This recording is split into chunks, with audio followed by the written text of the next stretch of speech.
শবে বরাতের কোনো আমল আছে কিনা, শবে বরাতের রোজা ও নামাজের নিয়ম কি, সবচেয়ে বহুল জিজ্ঞাসিত প্রশ্ন এখনকার। শবে বরাত আসছে, যেটাকে আসলে হাদিসের ভাষ্যে বলা হয়েছে মধ্য শাবানের রাত, শবে বরাত না, এটার হাদিসের ভাষ্যের নাম কি মধ্য শাবানের রাত। এই মধ্য শাবানের রাত বা মধ্য শাবানের রজনী, এই রাতে যেটাকে আমরা শবে বরাত বলি, এই রাতের নামাজের নিয়ম কি, কয় রাকাত পড়তে হবে, কোন রাকাতে কোন সূরা কতবার পড়তে হবে, এটা বহুল জিজ্ঞাসিত একটা প্রশ্ন। এবং এ ব্যাপারে আমরা অনেকে জানি যে শবে বরাতের নামাজে এত রাকাত পড়তে হবে, সেখানে সূরা কুল হুয়াল্লাহ, ইখলাস এতবার পড়তে হবে ইত্যাদি ইত্যাদি।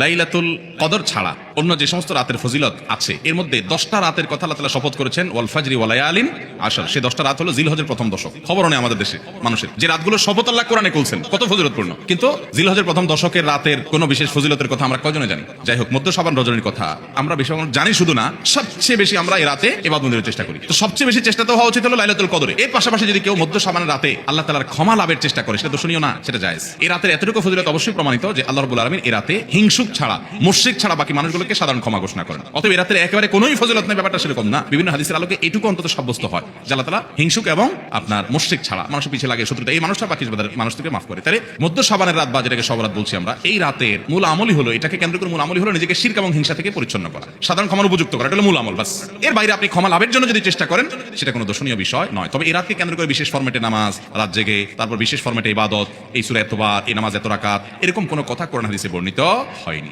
এগুলো আমরা মন গড়া বানিয়ে নিয়েছি। এবং যদি এরকম কোনো ফরম্যাট আমরা ঠিক করে নিয়ে সেভাবে ইবাদত করাটাকে আমরা এই রাতের আমল, শরিয়া সিদ্ধ আমল মনে করি বা সুন্নাহ আমল মনে করি বা কোরআন নির্দিষ্ট আমল মনে করি, তাতে বেদাতে পর্যবেসিত হবে। অতএব বাড়াবাড়ি এবং ছাড়াছাড়ি এই দুইটা আমাদেরকে পরিহার করতে হবে। যতটুকু আছে ততটুকু আমরা আমল করব এবং এসে আমল অনুযায়ী আমরা চলার চেষ্টা করব। শবে বরাতে সবচেয়ে বেশি মানুষ মসজিদে কেন ভিড় জমায় বলেন তো? শবে কদর বেশি ফজিলতপূর্ণ না এই রাত? শবে কদর কোনো তুলনা আছে শবে কদরের সাথে কোনটা? কিন্তু শবে কদর কি এত মানুষ ইবাদত বন্দেগী করার চেষ্টা করে শবে বরাতে যত করে? কারণ কি? মিষ্টির জন্য বলে। খারাপ বলেন নাই।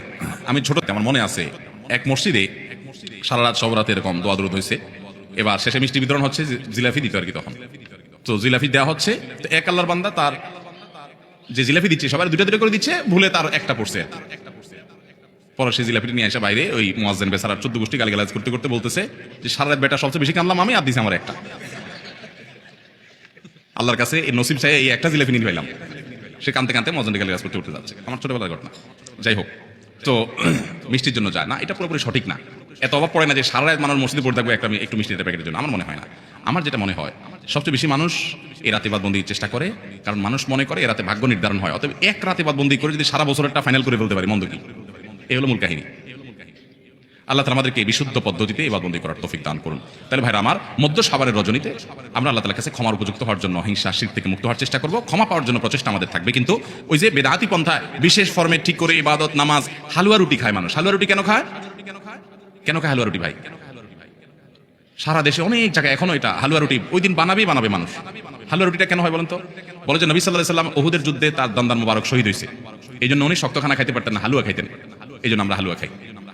আরে ভাই, নবী সাল্লাল্লাহু আলাইহি ওয়াসাল্লামের দাঁত ভাঙছে প্রথম কথাটা শাবান মাসে ঘটেই না, এটা পড়ছে আরেক মাসে। আপনি এটা এই মাসে আনলেন কোত্থেকে? আচ্ছা, তারপরে যদি ধরে নেই এই মাসেই হয়েছে, তো ওনার দাঁত ভাঙছে কাদের আঘাতে? মুশরিকদের আঘাতে, তাই না? আল্লাহ দুশমনদের আঘাতে। তো কাফেরদের আঘাতে, দাঁত ভাঙাতে উনি হালুয়া খাইছে বলতেছেন, যদি এর কোনো ভিত্তি নেই, বোগাস কথা। তারপরে ধরে নিলাম, তো আপনি ভালো দাঁত নিয়ে হালুয়া খাচ্ছেন কোন শরমে? আপনার বাপের একটা শত্রু আছে, আপনাদের ফ্যামিলির একটা শত্রু আছে, সে আপনার বাপের ধরে আচ্ছা ধরে মেরে ঠ্যাং ভেঙে দিয়েছে।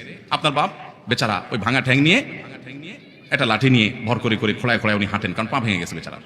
আপনি আপনার বাবার ওই যে শত্রু, যে আপনার বাপের পা ভাঙছে, ওই শত্রুর সাথে আপনার বিরাট দরম বরম দোস্তি, চা দোকানে আড্ডা ফাড্ডা মারেন, সব জায়গায় ঠিক আছে। কিন্তু বাড়িতে আইসা বাপের সামনে আপনি ভালো পাও নিয়া একটা লাঠি নিয়ে আপনি খোড়ায় খোড়ায় হাঁটেন। কেন?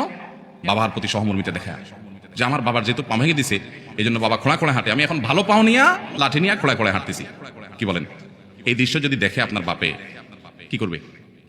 হাতের লাঠিটা দিয়ে বলবো আমার পাও যা যাক, তোর আগে কয়টা বাড়ি দিবে আদব, তুই আমার ব্যাঙ্গাইতে আসছস? আমার পা ভাঙছে যারা, তুই পারলে তাদেরকে বিচারের আওতায় আনবি, তাদের একটা বিহিত করবি। সেটা না করে তার লগে তলে তলে তোমার সম্পর্ক, তুমি আসছো আমার এখানে নাটক করে আমার সহমর্মিতা জাহির করতে। নবী সাল্লাল্লাহু আলাইহি ওয়াসাল্লামকে যারা দাঁত ভাঙছে তাদের সাথে দোস্তির কোনো কমতি নেই, তাদের প্রতি তো আপনার সহমর্মিতার কোনো কমতি নেই, ওয়ালা বারা বলতে কিছুই নেই। কিন্তু আপনি হালুয়া খায়া ভালো দাঁত নিয়া আপনি নবী সাল্লাল্লাহু আলাইহি ওয়াসাল্লামের প্রতি সহমর্মিতা প্রদর্শন করছেন। এর চেয়ে হাস্য করার কি হতে পারে? আল্লাহ আমাদেরকে সঠিকভাবে দিন পালন করার তৌফিক দান করুন। শবে বরাতে আসলে ওই যে আগে এক সময় আমরা দেখতাম পটকা ফুটতো, বাজি ফুটেতো, যাকে আলহামদুলিল্লাহ এগুলো পুলিশ প্রশাসন নির্দেশনার কারণে থামছে।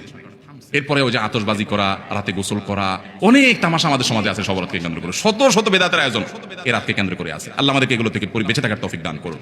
আমরা আল্লাহর কাছে ক্ষমা লাভের চেষ্টা করবো, আল্লাহ আমাদেরকে ক্ষমা লাভ করার, ক্ষমা পাওয়ার তৌফিক দান করুন।